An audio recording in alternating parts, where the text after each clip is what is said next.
Ha pasado algo de tiempo desde nuestra última reunión. El tiempo cambia y la corriente de en su turbulenta carrera, puede arrastrar dolores que a cualquiera pueden desequilibrar. La incertidumbre siempre presente y pocas veces manejable puede hacer presa a cualquiera como lo fue con su anfitrión. Sin embargo, mis contertulios, reza un dicho común en estas regiones: no hay mal que dure 1000 años, ni nadie que lo aguante. Así que ahora, tras trémulos tiempos, reconstruyamos esta fogata cuyas piedras han sido disgregadas, y déjenme poner madera vieja y un poco de arena ígnea para que las llamas vean la existencia de nuevo dentro de este círculo pétreo.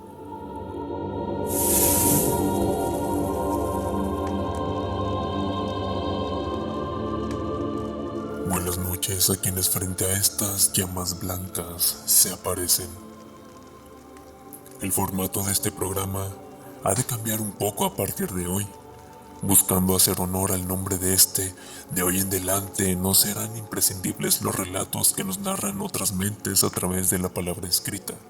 De este día en adelante cederemos ante auténticos susurros que podrían ser reflexiones profundas de algunos minutos hasta introspecciones densas que pudieran prolongarse varios episodios.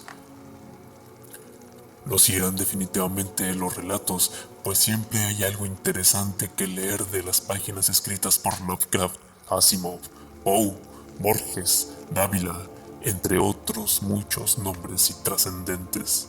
Así que sean bienvenidos y bienvenidas a esta nueva etapa.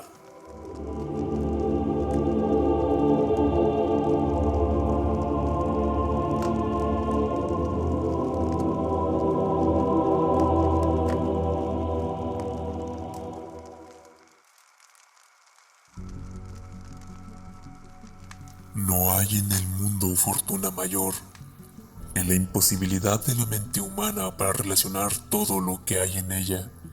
Vivimos en una isla de plácida ignorancia, rodeada de los negros mares del infinito, y no es nuestro destino emprender grandes viajes. Con estas palabras, H.P. Lovecraft da inicio a una de sus obras más importantes, donde se menciona por primera vez al gran soñador que duerme eternamente en el profundo océano. Es el creador del horror cósmico quien también hace esta afirmación. La emoción más fuerte y más profunda del ser humano es el miedo, y de entre esos miedos el más poderoso es el miedo a lo desconocido.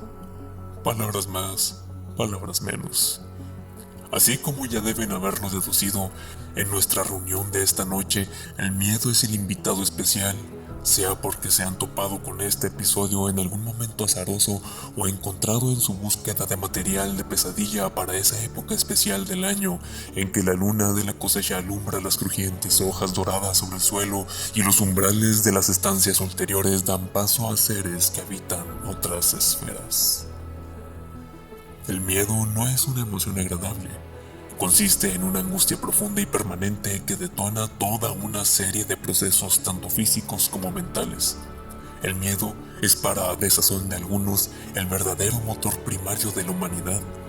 El miedo al daño, a la muerte, a la adversidad, es lo que nos ha llevado a buscar cura contra enfermedades mortales, buscar medios para la comodidad y el mitigamiento del dolor, incluso el miedo de ver el legado de la humanidad reducido a cenizas vagabundas que erran por el universo sin voz que den testimonio de que alguna vez existió un humano, es lo que nos lleva a crear artefactos que eventualmente nos permitan navegar más allá del cielo, entre las estrellas.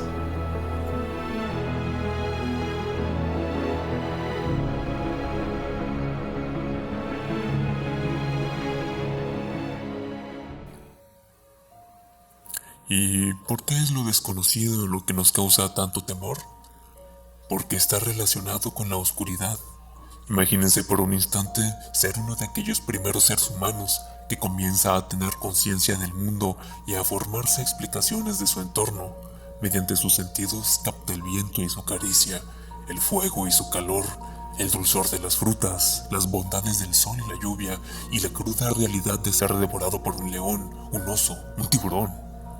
Pero reflexionemos. De todas estas cosas, el sapiens primitivo podía defenderse, tomar precauciones, llevar a cabo su contraataque previa planeación. Pero, ¿qué puede hacer en contra de algo que no conoce, que no entiende, con lo que no tiene forma de lidiar? Por eso las cosas que se esconden, sea en la oscuridad, o en el silencio, o la incertidumbre, causan un miedo más visceral, más perturbador, porque no hay manera de defenderse, de planear. En esas sombras, las constantes amenazas se escondían y no había manera de entender de dónde provenía ese ulular profundo, ese chirrido constante, ese gruñido cavernoso, todos desprendiéndose de una sempiterna penumbra de la noche densa. La tecnología nos ha ayudado un poco a paliar ese miedo a la oscuridad y lo que oculta. Pero dentro de nuestra memoria genética ese temor sigue saliendo a flote cuando de pronto la electricidad falla, cuando en medio del bosque la luz de la fogata no es suficiente y se presentan ruidos extraños. Podríamos estar ya en eras de conquista espacial, donde los viajes interplanetarios sean comunes y colonias de humanos hayan alcanzado los espacios ulteriores bajo el reinado del sol, y aún así sentir esa angustia desoladora, esa aprensión aplastante al contemplar la insondable negrura del profundo universo. Porque podríamos haber descubierto cada especie y secreto de las montañas, planicies y hasta de la profundidad marina de nuestro mundo originario, pero los secretos que guardan las abisales entrañas del cosmos aún resultarían desconcertantes. Sin ir demasiado lejos, podemos hablar de ciertos entes que se mueven entre lo conocido y mundano y lo desconocido. Me refiero a los monstruos. Esas criaturas extrañas de las que podemos rescatar elementos conocidos como colmillos, pelos, alas, tentáculos y podredumbre, pero que se mezclan de manera particular con características desconocidas o preternaturales que trastocan la estabilidad mental o emocional de aquel que les contempla. Pero ¿a qué se debe el particular terror y fascinación que la humanidad manifiesta ante los monstruos? No nos detendremos en la teoría de qué es y qué no es un monstruo. Todos aquí sabemos a qué nos referimos con ese concepto. Podríamos decir, con temor a equivocarnos, como buenos especuladores, que el hecho de que los monstruos nos resulten aterradores responde a la mezcla entre lo habitual y lo discordante.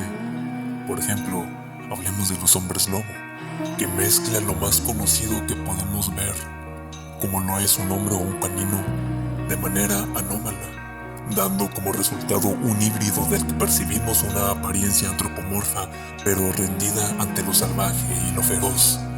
Agreguémosle el misticismo que le confiere el responder a la luna y ser un protegido de la oscuridad y la noche, esa misma noche a la que los ancestros nuestros temían. Los monstruos podrían ser la encarnación externa de los horrores que habitan dentro del ser humano y que se desprenden de su propia esencia. Contrario a los demonios o espectros, que son las representaciones de lo desconocido, de lo incomprensible, la encarnación, muy entre comillas, de lo ultramaterial. Las monstruosidades reales, las verdaderas que no responden a testimonios o narrativas fantasiosas, tienen rostros de personas comunes y corrientes. Como dice Stephen King, los verdaderos monstruos viven dentro de nosotros y a veces ganan. La figura del monstruo no solo es tomada por la humanidad como algo repugnante, como una aberración. La misma naturaleza de sus formas, movimientos, sonidos u olores cautivan a todos aquellos que encuentran en lo raro, lo extraño y lo torcido una peculiar atracción. Pero esta es solo una atracción estética que se apoya sobre la empatía que produce el rechazo que sufren estas entidades. Porque los monstruos no son solo esos seres místicos, mitológicos o aterradores. También son aquellos congéneres que sufren de alguna condición que les relega al oscurantismo social. ¿Cómo sería concebir el mundo desde la perspectiva de estos seres? ¿Son algunos conscientes de cómo el mortal y efímero humano les concibe? ¿O simplemente viven sus vidas y ya? Bueno, en cuestión de los vampiros podríamos decir, acorde a la mitología construida a su alrededor, que son seres que abrazan su naturaleza y la experimentan sin mayor conflicto, más que los típicos como la inmortalidad, entre otros. Los hombres lobo se lamentan por adquirir una maldición de la que ni siquiera son conscientes, destinados a sucumbir ante sus instintos animales asesinos cuando la luna llena se devela majestuosa en el cielo acerado. Otros seres que podríamos catalogar como monstruos, que simplemente son extraños a nuestra corta percepción de seres percederos y vanidosos, tales como el Gran Cthulhu, Yog-Sothoth, Yub-Niggurath, entre otras criaturas Lovecraftianas.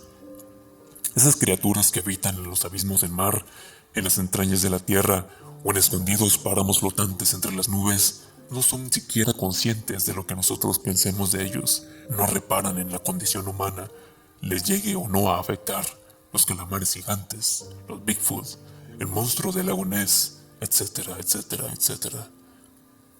Pero eso no ocurre con aquellos monstruos que son creados, que son traídos contra su voluntad a la existencia vacía sin consultarles y obligados a permanecer en ella, como lo es el monstruo de Frankenstein, traído al mundo por el simple capricho de un hombre que se dio el permiso de jugar con el destino ajeno.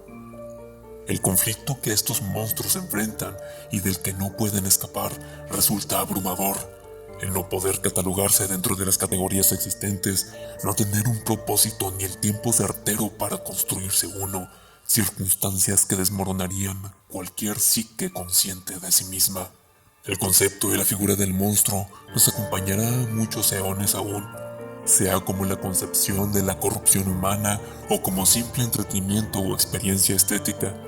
No hay manera de escapar de ellos, pues están en la cultura, en el imaginarium de la humanidad, y en cierto modo como componente, al menos por ahora, inseparable de la esencia de nuestra especie.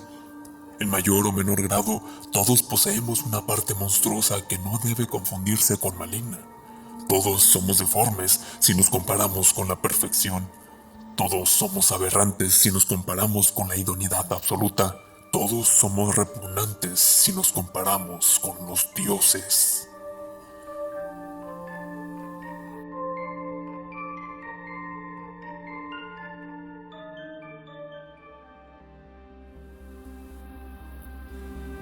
Ya está entrada la noche. Gracias por asistir de nuevo, luego de tanto tiempo, a esta reunión alrededor de la fogata. Vuelvan a casa y con mucho cuidado, y reflexivos. Apague bien el último la hoguera antes de irse, pues recuerden que puede de ahí nacer un gato de humo y será esa persona quien lo adopte. Y no hagan oídos sordos, sin un descuido, en la quietud de la noche y sin sonido, oyen el susurro de algún fantasma de acero. Nos escuchamos cuando la hoguera relumbre de nuevo.